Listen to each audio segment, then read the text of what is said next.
Hola amigos de Cripto Noticias, mi nombre es Carelin, estoy con Erik Voorhees, que es el CEO de Shapeshift, y hoy va a estar con nosotros acá en LaBITConf conversando un poco acerca de su experiencia acerca de la compañía con la que habla. Hi, how are you, Erik? I'm good. Thanks for having me on the show.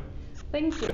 So, how you like your wife, LaBITConf? What do you think about this other audience? Love it. So I've come to LaBITConf 4 times now. This is my 4th. The last 3 years I was not able to join because I was at a board meeting each time. So I've been really wanting to get back. So this time I was able to come and have never been to Uruguay before. But How do you like it? Beautiful. Yeah, I mean, it's all cold up where I'm from in Colorado right now. So like very perfect. I think that's a nice change.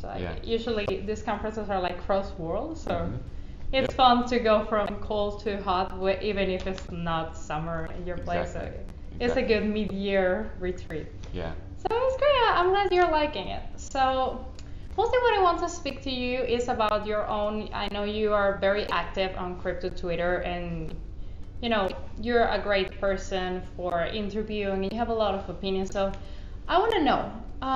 What are your thoughts on cryptocurrency? Do you consider yourself a maximalist about Bitcoin? Are you interested in other cryptocurrencies, like personally, not just like from the company? What are your thoughts on it? Yeah, well, so I've been into Bitcoin since 2011 and was definitely a maximalist back in the day. I thought that the other coins were a distraction and not necessary, but I changed my view on that 5-6 years ago and started realizing that there was a lot of experimentation happening in different coins and that each coin can design itself differently. So you can have coins that are good for certain things and not for others. And to believe in the principle of decentralization and to not appreciate multiple blockchains, I think is hypocritical. So I am not a maximalist at all. Bitcoin is my favorite, and that will always be my one true passion. But I love a lot of the other projects as well. What made you change your mind back then? It was really just realizing that cryptocurrency wasn't just trying to be money. It could do lots of things. And so allowing for a world where there were many blockchains and many projects experimenting was the right approach. If this technology could only do money, then there might be a good argument that it's better to just have one protocol. But as we've seen, lots of different applications can be built. Ethereum can do things that Bitcoin cannot. Bitcoin has made certain decisions that make it very stable from a security perspective and very predictable. And other coins might iterate faster and they might break things or experiment differently. So I embrace the diversity of it. How did you begin your journey in Bitcoin? You said it was back in 2011. What made you think, this is something that I want to get into? So I saw a post on Facebook from a friend. It was some article early May of 2011, and it said, there's this digital currency that has gone up like 300% in a month. It was like $5 back then. And so I clicked on that and I read the article and it sounded stupid, and I read another article, and then like maybe after the 3rd article it clicked with me, and I realized that this was a tool to move money anywhere in the world instantly, nearly for free, and no one could stop it or turn it off. And to me that just seemed like so obviously valuable and amazing and powerful that I became enamored with it. And I've always disliked the fact that money is controlled by governments. I don't think governments should have anything to do with money. And so it's always been sad that everyone uses government money, but there's never been a good alternative. And now there's Bitcoin. And so now we have competition in money, which I think is really important for the world, and that's really why I care about it. And talking about Shapeshift, when did you guys start? We started in mid-2014, so we're about 5.5 years old at this point. The old Shapeshift essentially allowed people to convert digital currencies, so Bitcoin into Litecoin, vice versa. The new Shapeshift, which launched just in July of this year, is more of a full crypto platform. So you can hook up different wallets to it. It's just in a web browser, and people can interact with their digital assets very seamlessly, and they maintain control of their keys. The new platform also allows people to trade commission free. So it's the only place in the world, to my knowledge, that allows someone to trade Bitcoin into ETH without fees without commission, and to do it in a way where they're not trusting a third party to hold their keys for them. Do you not hold your user's key? No. How do you do it? Basically, the platform is a website that people access just through a normal web browser. And then we have multiple different wallets that are supported. And it doesn't really matter which wallet you use, the interface is the same for all of them. So if you have a Ledger hardware wallet or a KeepKey hardware wallet or a Portis, if you don't have hardware, you synchronize that with our platform, and then all of your assets are visible and you can interact with them, but you're always holding control of your own assets.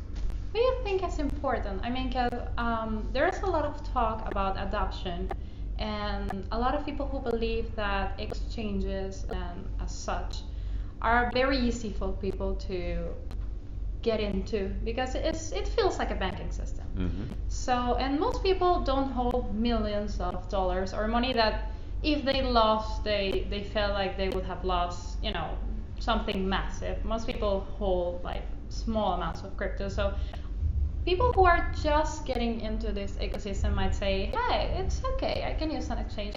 What do you think is important for them to understand that they should hold their own keys? Well, I don't think that everyone should hold their own keys all the time. So I think it is good to have custodial options. I think exchanges that run order books and do lots of trading kind of need to have the funds deposited to do that efficiently. So that's all fine.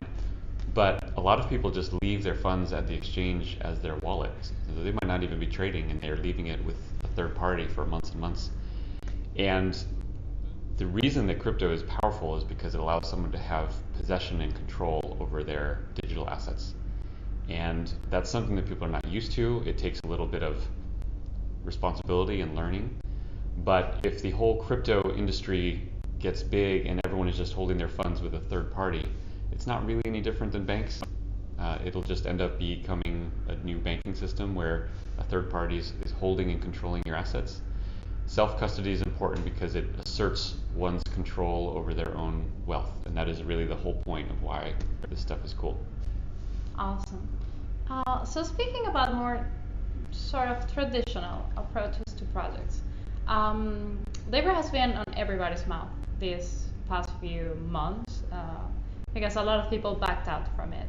And, I want to know what is your opinion on a project that has been criticized because it doesn't protect their users' privacy and is very not censorship resistant, but it's also a project that can bring a lot of people to crypto, which is a fact because Facebook is massive everywhere around the world. So what are your thoughts on that? Yeah, I did a panel on this yesterday on Libra.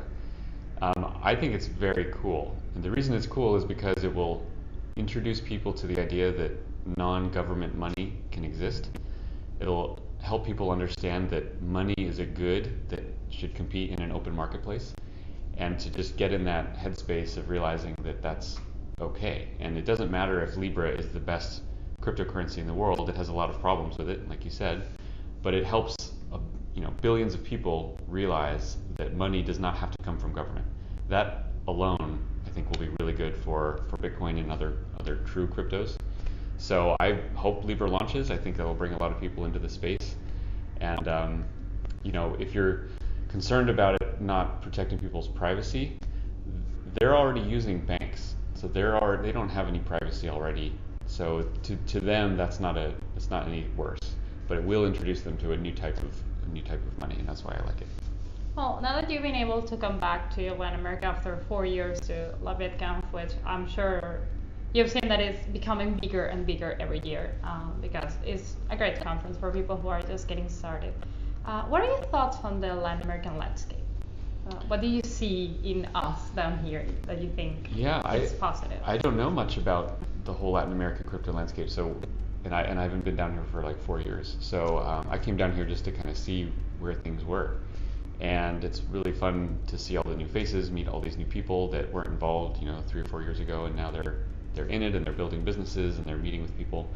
So it's certainly growing and expanding and becoming much more aware.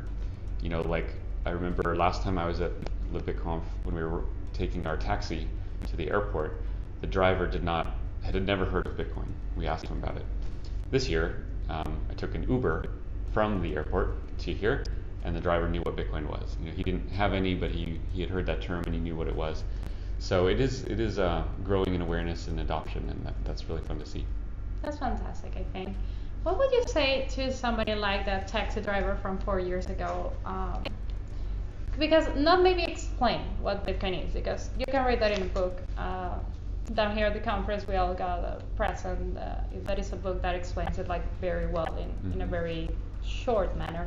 But what would you say to someone who is just getting started? I mean, he maybe wants to buy his first little piece of Bitcoin, and it's just like, well, I'm not too sure about the technology. I want to get in, but what advice would you give that you see a lot of people make the mistake when they begin working on it? Yeah.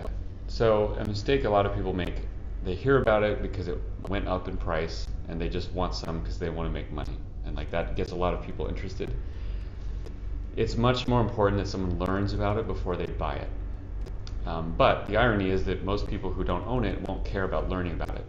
So generally, if you encourage someone to just have a little bit of it, you know, some amount that is meaningless to them financially, that'll still be enough to where they'll care. You know, if they have like $5 of Bitcoin and it rises in price to $5.03, even that alone might make someone interested in what's going on there, and their mind will be open to learning more about it.